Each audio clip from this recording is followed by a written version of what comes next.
The 76ers have been perhaps the NBA's most entertaining teams the past 2 seasons, navigating scandal and injuries as well as the blossoming of their superstar young players into a championship-caliber core. This season, Philadelphia was open about their ultimate goal, an NBA championship, and certainly dumped just about every egg available to them into that basket by trading for Jimmy Butler. Now, and if the team can stay healthy, it looks a piece or two away from competing for the championship they spent the late summer dreaming about. The assets Philly unloaded in the Butler deal were uncharacteristic of the package buyers usually ship out in superstar trades, but they were indeed 2 of the Sixers' best assets. Dario Saric and Robert Covington combined decent-sized salaries with plug-and-play skills that helped Minnesota stay afloat and simultaneously cut into the Sixers' depth. In addition, Markelle Fultz's ongoing battles with his own mind and body stole from the Sixers a player they believed could buoy their starting lineup at the beginning of the season. Now, Fultz isn't even playing, which has pushed the undersized T.J. McConnell and rookie Landry Shamet into large roles.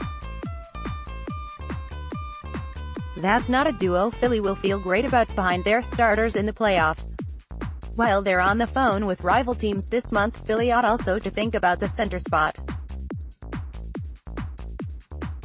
The team acquired Mike Muscala to back up the injury-prone Joel Embiid this summer, and the inefficient Muscala had to fill more minutes at power forward than expected after the Sixers dealt Saric.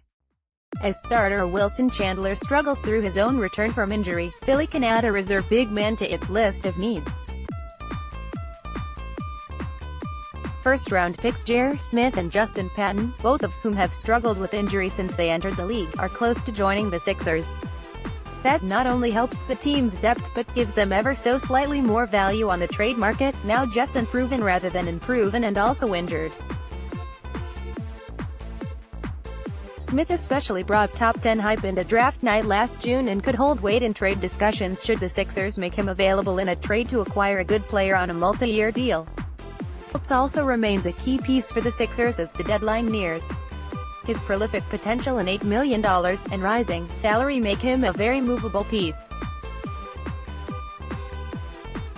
However, his stock has to be considered severely damaged at this point with the time he has missed and the countless viral miscues since he first took the court. Philly also has all its own first-round picks going forward as well as a few spare second-rounders to use as cherries atop bigger trades. Without a no-brainer candidate available this February that would instantly turn the Sixers into the favorite in the Eastern Conference, they will likely focus their attention on smaller stopgap players who can patch holes in the bench and deepen their rotation. With the possibility to keep their stars, including J.J. Redick, and still create cap space this summer, it's unlikely Philadelphia will want players on expensive contracts stretching past this year, further limiting their options.